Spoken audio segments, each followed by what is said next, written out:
Hello, welcome back, ladies and gentlemen. Are you ready for some football? Man, I am so glad that football is back. More importantly, NFL football is back. Obviously, I am aware that high school and college football has been going on, but I honestly take NFL football a lot more serious. I'm trying to take college football more serious. That's why I've been watching the games, because maybe we can then, extend our ability to be able to talk even more football related stuff, NFL, college, high school, XFL, USFL, arena, maybe not arena, but it is what it is. But it is week 1 of the NFL season, and ladies and gentlemen, it is time to get back to what we were doing last year. Weekly predictions and then reviews. So as you already know, I normally do this on Wednesday and then Tuesday after all the games are over. So, nonetheless, let's get started. So first, we have tomorrow, Thursday night football between the Detroit Lions and Kansas City Chiefs. Now, I know what people are going to talk about. People are going to say that, oh, Chris Jones is still holding out, and they might more than likely trade him. They said if he's not back by week 1 of the game, then they're going to trade him. So, more than likely he's going to get traded. And I would love for the Cowboys to trade for him. But nonetheless, this isn't about Chris Jones, and the Cowboys may or may not be making any good negotiations to trade for him. So, yeah, and of course we also know that Travis Kelce hyperextended his knee during practice. He's more than likely not going to play tomorrow night, which hurts Kansas City's offense as far as what they can do, I guess. And I know there's a lot of buzz going around about the Detroit Lions and how good they're going to be, but at the end of the day, we still have to understand what this game is all about and who is on one of these teams. The Chiefs have Patrick Mahomes and the Lions don't. And that's why I still have them winning this game. And I have them winning by a pretty high scoring affair just because of how big of a hit the Chiefs defense is going to take without Chris Jones. I think it's going to be a lot of points. But the Chiefs are going to win 38-28. He proved that even with the likes of Kelce, he proved with Marquez Valdes-Scantling, Sky Moore, Kadarius Toney, and whoever the hell he had on that wide receiving core, arguably the worst wide receiving core in the NFL right now. And he still threw 41 touchdown passes and over 5,200 yards last year and won league MVP. Now, speaking of high-scoring games, up next I have Bengals versus the Browns. Joe Burrow has had his problems in his NFL career against the Browns. The Browns have had their success, their very little amount of success that they've been able to get against the Bengals. They are 5-1 against the Bengals in their last 6 meetings against them. I definitely have them winning this game. However, I was stuck between a rock and a hard place. I didn't know if I wanted to say this game is going to be won because of the trenches and the Browns D-line dominating the Bengals O-line, or if this is going to be Deshaun Watson's game to shine and prove everybody that he is back to his Houston Texans form. But I figured, you know what? I have confidence in Deshaun Watson that he can perform that way. So I have the Browns winning in a high-scoring affair where this is going to come down to who's going to have the ball last, both quarterbacks dueling it out. And I have the Browns winning 37-34. Burrow's going to do his thing, but Watson's going to do a little bit better. The Houston Texans versus the Baltimore Ravens. Okay, so we know some moves that have been made on both sides. The Houston Texans, obviously they got Bryce Young as their new, supposed to be quarterback of the future. We know that they traded a first-round draft pick for next year and a second-round draft pick, trade up to the third overall pick to Arizona, where they got Will Anderson.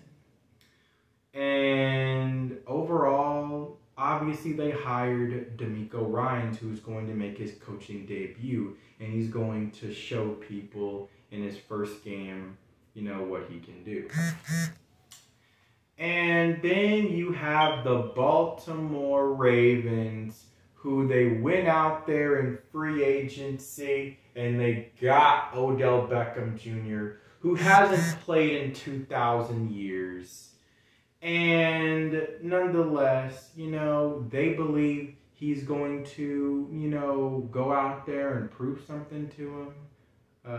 And don't get me wrong, he's got potential, but again, we haven't seen him play in a long, long time. So how effective is he going to be, especially in his first game back? You know, we don't know. But nonetheless, that is one of their new acquisitions. But speaking of new wide receiver acquisitions, they also drafted Zay Flowers. And he is going to, in my opinion, be a threat in this Ravens passing attack. They got a new offensive coordinator. He wants Lamar to run less and throw more. How will he respond to that? Either he's going to respond to that by, you know, having a league MVP type season, you know, and throw 36 touchdown passes, quite like what he did in 2019 in his league MVP year. Or he's going to have a big problem and he's going to struggle, and the Ravens are going to struggle with him because he is this franchise. Nonetheless, we know about their defense. Their defense is still going to be solid. But I'm not going to lie. I think the Houston Texans are going to have some fight this year. They're going to have some fight. So, in this first game, they're going to surprise some people. And DeMeco Ryans is going to surprise some people. He is going to go out there and prove his worth. I have the Ravens winning 26-21. Now, after we got those good games out of the way, let's get down to some of the ones that aren't very good in my opinion. I have the Buccaneers versus the Vikings. Buccaneers lost Tom Brady, all right, who basically changed life and the city of Tampa Bay. They went from the Succaneers to the Buccaneers. And boy, did they strike gold the first year with Tom Brady winning a Super Bowl. All right. The next year, regular season-wise, they were even better. But in the playoffs, they got bounced out in the divisional round. And then, of course, we all remember what happened last season. It didn't go too well for them. They got a new quarterback in Baker Mayfield. Can he follow in his footsteps? We will see. But I don't have very much confidence in him. You know, we saw what he did out there in Carolina. We saw what he did near the end of his span there in Cleveland, even though it was his fault for trying to play the entire year with a torn labrum. You know, like, it just hasn't gone well for him these past 2 seasons. And I know he's got Mike Evans and Chris Godwin. That's why that gives me hope for Baker Mayfield. but not in this first game where he needs to click with his new wide receivers. On the Vikings side of the ball, they have a lot of rapport. All right, they got Justin Jefferson. They do still have KJ Osborne. They do have TJ Hawkinson, who they traded for midway through last season, and now he had an entire offseason to get even more fit into this Viking system with Kevin O'Connell. So obviously the only newcomer is Jordan Addison, but he will be fine. You got Kirk Cousins. This offense should be explosive again. I don't know what to expect out of their defense, but I have the Vikings winning in a blowout 31-10. And now let's get to this Carolina versus Atlanta game. This game is going to be ugly. It will be ugly. All right. But nonetheless, I have the Falcons, edging out the Panthers in this game a little bit. They have the running game where they might just dominate the clock and keep Carolina off the field and have long clock-eating drives with that run game. And, well, this is the moment to shine for two young quarterbacks that have very little to show for us right now. Obviously, Bryce Young, who has nothing to show for us. And then Desmond Ridder, who I guess he's had something to show for us, but not a whole lot. And I think Desmond Ridder will take the game manager role, and they're gonna pound the Panthers defense. And I have the Falcons winning 24-14. Now, when we get to the Cardinals versus the Commanders away, the Cardinals are going to be terrible this year. They're going to be terrible. They're going to be god-awful. They're going to be so bad, you're going to think that they're like milk after 2 weeks. All right? They are going to be so bad. All right? And I have the Commanders winning in the only shutout of this week, 23-0. I think that Sam Howell will look promising. I think that defense is going to take an even major step, and I'm not expecting a whole lot from the Cardinals. But don't get it twisted. Just like Jonathan Gannon said, don't get it twisted. They are going to win games, but just not very many. The Jaguars versus the Colts. Now, this is going to be a surprise game to a lot of people. Quite like that Ravens-Texans game, nobody's expecting this game to be that close, especially when Jonathan Taylor is still not reported to Indianapolis. How effective will that run game be without him? But here's something that not a lot of people are saying. Anthony Richardson is balling, all right?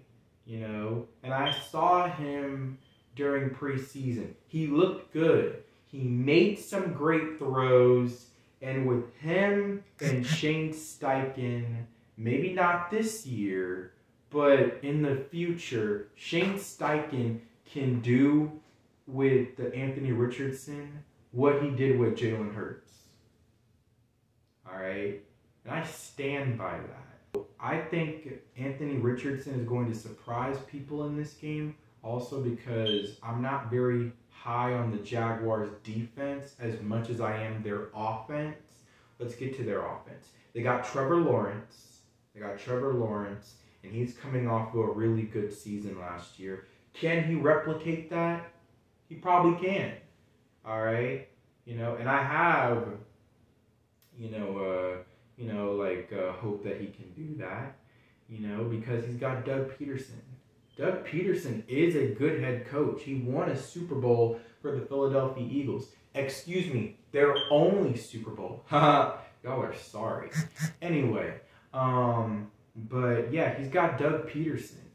So I do think that he can replicate what he did last year.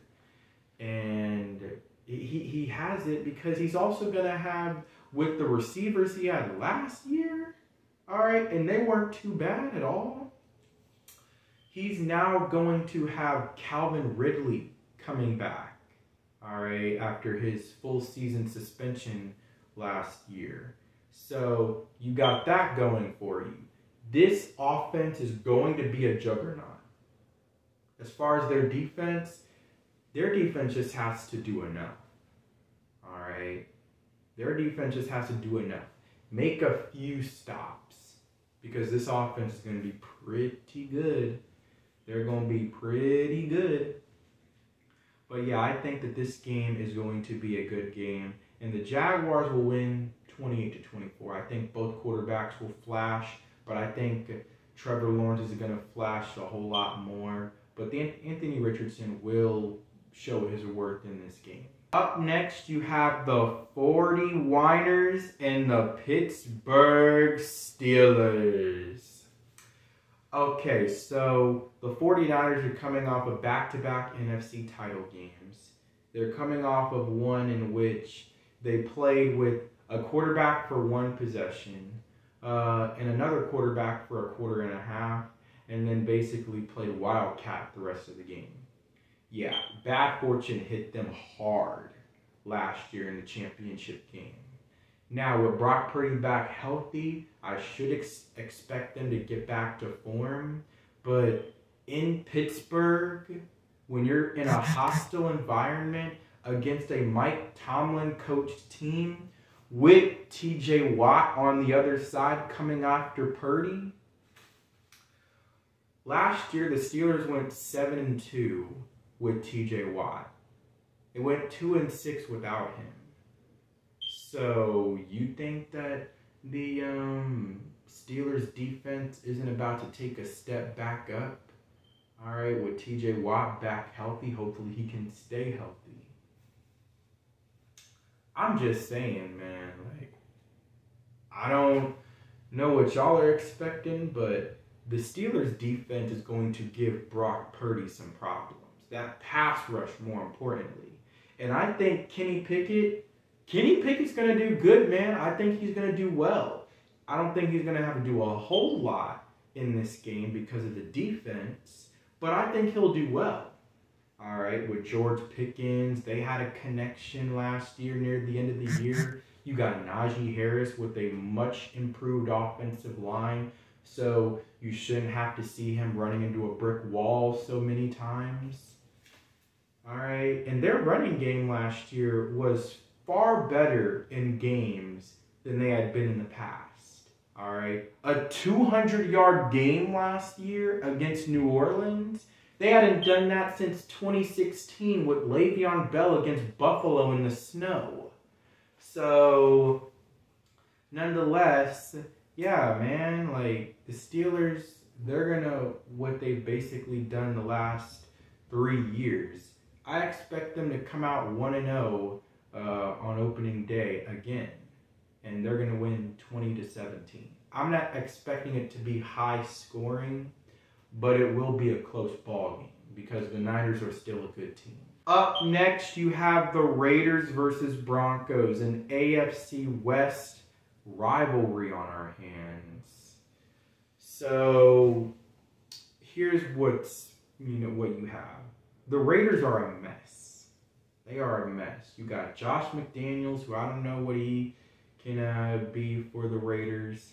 You still have star power, but at what cost? All right, they got drama upon drama from Davante Adams pushing a cameraman after a loss to Kansas City last year, to we all remember what happened the year before. Gee whiz. All right, from Josh Jacobs holding out for so long until he finally came back to the facility and agreed on a deal. So they just have so many problems.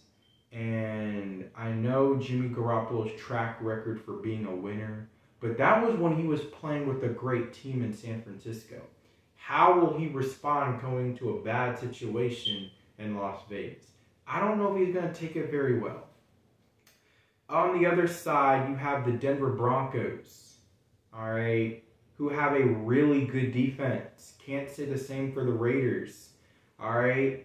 So, I mean, they got Randy Gregory. Hopefully he can stay healthy this year.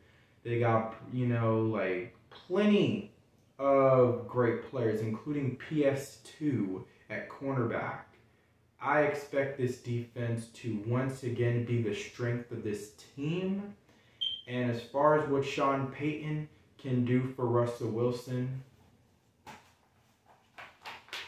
we'll see what he can do. I think Russell Wilson won't be too bad in this game. All right, he won't do too bad. All right, last year, you know, if you look at it statistically, in the 2 games he played against the Raiders, he wasn't too bad at all. He was actually pretty decent. I have the Broncos winning, especially with them being at home, and Mile High is a tough place to play. I have the Broncos winning 27-16. Up next, I have the Eagles versus Patriots. The Patriots are winning this game.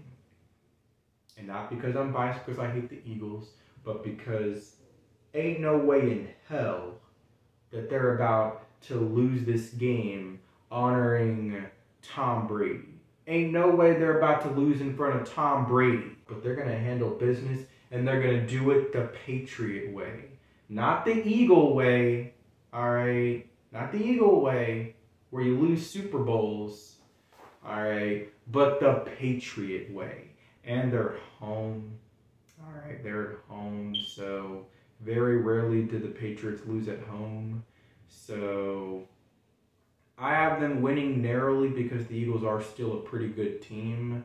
But the Patriots are going to win 22-21. All right. The Eagles have a lot of star power on offense. They lost star power on defense, including Javon Hargrave in that middle.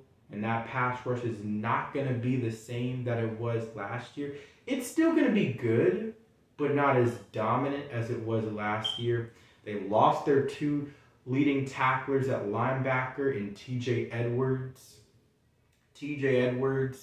and Kaiser White. They lost a safety in CJ Gardner-Johnson. All right, now they still have Darius Slay and James Bradbury, so I think their secondary is still their biggest strength. But it's not going to be the same as what it was when they had CJ Gardner-Johnson last year. And then you have the Patriots, who they hired Bill O'Brien last year, this past off season. All right, it should improve their offense from having a defensive coordinator transition to offensive coordinator. And, you know, Mac Jones is still that guy. And that defense, you already know about the defense, their secondary, and, you know, surprisingly enough, their run defense and their pass rush, they're just really good. Enough said. And now let's get down to the Rams versus the Seahawks. I have this being a good game as well. I think the Seahawks will win, but the Rams will be back healthy. All right, they will be back healthy, so they should be able to put up more of a fight this time. And Seattle, we'll see just how good Geno Smith is after coming off that comeback player of the year last year. You saw what happened last year in that second half against the Niners in that playoff game. He folded like a roly-poly. I don't know what happened. So, you know, hopefully for the Seahawks' sake that doesn't happen again. But I do think that Seattle will win just because they edge them out because of home field advantage and just having a little bit better of a team. So the Seahawks should win 24-20. The Dolphins versus the Chargers. Now, this could go either way, all right? Both teams have potentially explosive offenses, especially with the Chargers not having check down Joe Lombardi anymore. The Dolphins, you know they're the exact opposite of check down, not when you got Tyreek Hill and Jalen Waddle. So I think that this has potential to be an offensive explosion. But here's why it won't. Because for the Chargers, they're trying to transition into a new offense with Kellen Moore. And then 2, the Dolphins have a new defensive coordinator in Vic Fangio. And then for the Dolphins, they don't have the best offensive line. And you got Joey Bosa and Khalil Mack both healthy together again for the first time since probably week 1 last year. So I don't think that it's going to be as high scoring, but both offenses should be able to perform in this game. I have the Chargers winning 20-21. Up next, I have the Packers versus the Bears. Okay, now I know not a lot of people are speaking as highly about the Bears as they should be. All right. They should be speaking a little bit highly about the Bears than they are. But for some reason they're not. Like, understand, they got Justin Fields, DJ Moore in a trade. All right. Last year they traded for Chase Claypool, who with an offseason to, work on and transition, he should be better and getting back to making those 50-50 balls again. And, they improved their defense by getting guys like, obviously Tremaine Edmonds. All right. So I think that this team will improve, and they should be a potential playoff team this year. I have them winning 21-13 because on the other side, the Green Bay Packers, Jordan Love is playing his first debut, technically. I know he had a start against Kansas City in 2021, but that was against the Kansas City Chiefs. All right, we're not going to put too much stock into that game. This is technically officially his first start. And I'm not going to lie, I think he's going to have butterflies. It's his first year as now the quarterback for the Green Bay Packers, and he might have some butterflies. He might. So I have the Bears winning 21-13. Up next, I have Cowboys versus the New York Giants on Sunday Night Football. All right, so let's just get down to what it is. The Giants got better this offseason. They traded for Darren Waller. They got Paris Campbell from the Colts. Speaking of the Indianapolis Colts, they also got Bobby Okereke. This to improve their run defense. And in the draft, they also drafted Deonte Banks at cornerback to improve, the outside of their secondary. And then, of course, they also traded a 7th-round pick for Isaiah Simmons from the Cardinals, who's a solid linebacker. All right, he's a solid linebacker. But then you look over on the other side. A Cowboys team that already went 12-5 last season with the team that they had. They didn't have a, stable cornerback 2 position, and they didn't have a stable wide receiver 2 position. Guess what? They took care of both of those issues this offseason. They traded a 5th-round pick for Brandon Cooks and a 5th-round pick for Stephon Gilmore, a former Defensive Player of the Year. And Brandon Cooks, who just is a 1,000-yard receiving machine. So he's also going to be able to stretch the field with his speed, and that opens up everything for CeeDee Lamb in the slot, catching passes over the middle. And then Michael Gallup, he's somewhat a deep threat, but not really. He's a guy who can catch those passes, and move the chains too, and be able to get things opened up for him. But he's got potential for being a deep threat. We've seen him show signs of being a deep threat. Just not last year because he was nursing a torn ACL. But nonetheless, Brandon Cooks should be that guy. So their offense is going to be incredible. And then defense, do I even need to say anything about the defense? Micah Parsons, Trayvon Diggs, D-Law, Sam Williams, albeit he did get arrested for, reasons. You got Jonathan Hankins back. You know, you got Osa Digazua. You know, you got Leighton Vander Esch. You got the three-headed monster in the secondary. Speaking of the secondary, all right, you got Trayvon Diggs. Did I mention Trayvon Diggs? You got Deron Bland as well. There's enough said. I have the Cowboys winning this game 35-14. And now let's talk about this final game of Week 1, Bills versus Jets. The Bills, I want to talk about the fact that they have been, I feel like they've been Super Bowl contenders for freaking 5 years now. And they continue to not live up to it. And they continue to underachieve. However, they still have a great roster.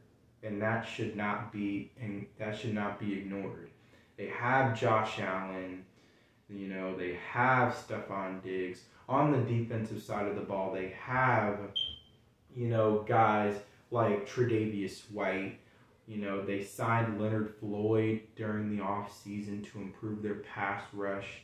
And he's not going to be there for Week 1. But they also have Von Miller. And when he'll be back, that's going to be another fierce pass rush again. They got Matt Milano, you know, like, you got Micah Hyde. Speaking of guys coming back healthy, you got Micah Hyde coming back from a season-ending neck injury last year. And then you got Jordan Poyer. All right. You know, I would also like to say congratulations to Damar Hamlin for making the Bills' 53-man roster. And we all know, as soon as he plays one snap, one play out there on the football field, he is solidified comeback player of the year. So, nonetheless, let's get to the Jets. The Jets had weapons on the outside. They had a good ground game. Now they added to that by getting Dalvin Cook. And on the defense, they already had a fierce defense, including Defensive Rookie of the Year, Sauce Gardner. So, reigning Defensive Rookie of the Year. All they really needed was a quarterback. They were a quarterback away from making the playoffs last year.